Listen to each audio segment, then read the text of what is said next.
Hello everyone and welcome to a preview video for the Oarba map that is coming with the next patch and DLC patch for Transylvania, Blood Feud in Transylvania, but it is not part of the DLC itself. Everyone will have access to this. You don't have to buy the DLC to get access to this map. The DLC is now off of the NDA as well, so I can talk about and show that as well. We will have a look onto the campaign in the next upcoming days. So subscribe to the channel if you haven't done so yet, so you will see the first video of the gameplay for the campaign when it comes live.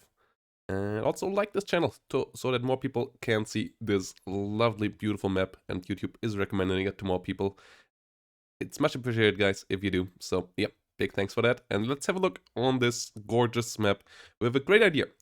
If you have maybe played Wano lately, you might know that there's a recut of chemicals that works similarly to what we see here, as this river is not cutting the map in half between the two players, but rather, or the two teams rather, as this is a 2v2 map, but it's cutting the map between the teams itself in half, and has a pretty lovely island that you can fight on as well, with one flag on each side. So the island is not super important. Losing it is still painful, but you won't get heavily ticked if you lose it. Most flags actually are over here in this part of the map, where you can see a lot of stuff going on, but it's still quite important. Northern part, you have a lot of open terrain to push through, so peak tank terrain here, good tank combat terrain over here.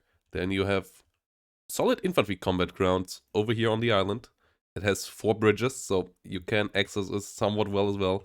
On the side to cross the river in the rear, both sides have 1 bridge as well, so you can come over, but it takes you a good detour. So you should really consider where you bring your units in. 7 land spawns on each side, so you have a good amount of spawns there available to you that you can use for action and for getting units to the front line. Down on the south, pretty mixed terrain here.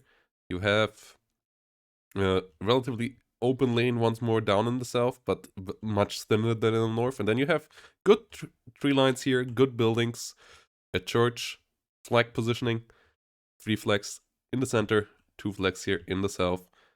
You can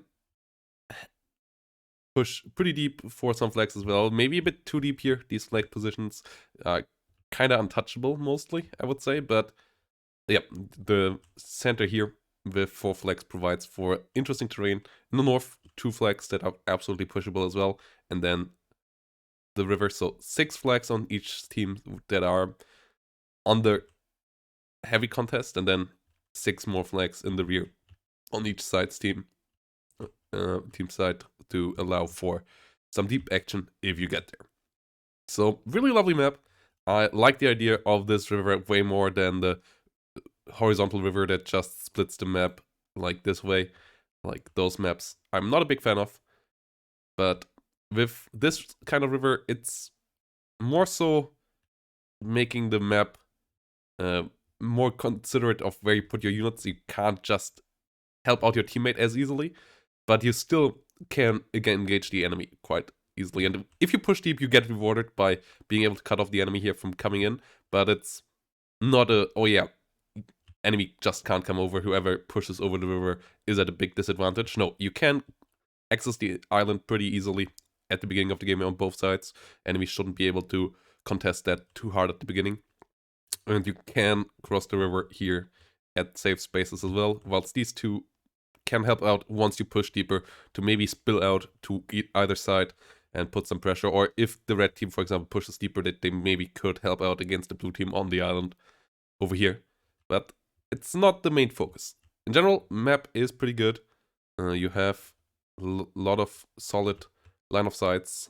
All engagement ranges are to be found on this map. As I said, big open terrain for tanks. So it is a pretty well-rounded map. Flag positions in my eyes also not that bad. I don't think any side has a major advantage on this, so pretty well designed in general. Really good map, well done by Eugen. And yeah, as I said, if you want to see the first part of the campaign, have your eyes open. It should come out tomorrow or the day after on YouTube. And I hope to see you there. Bye bye and have a great day. See you all around.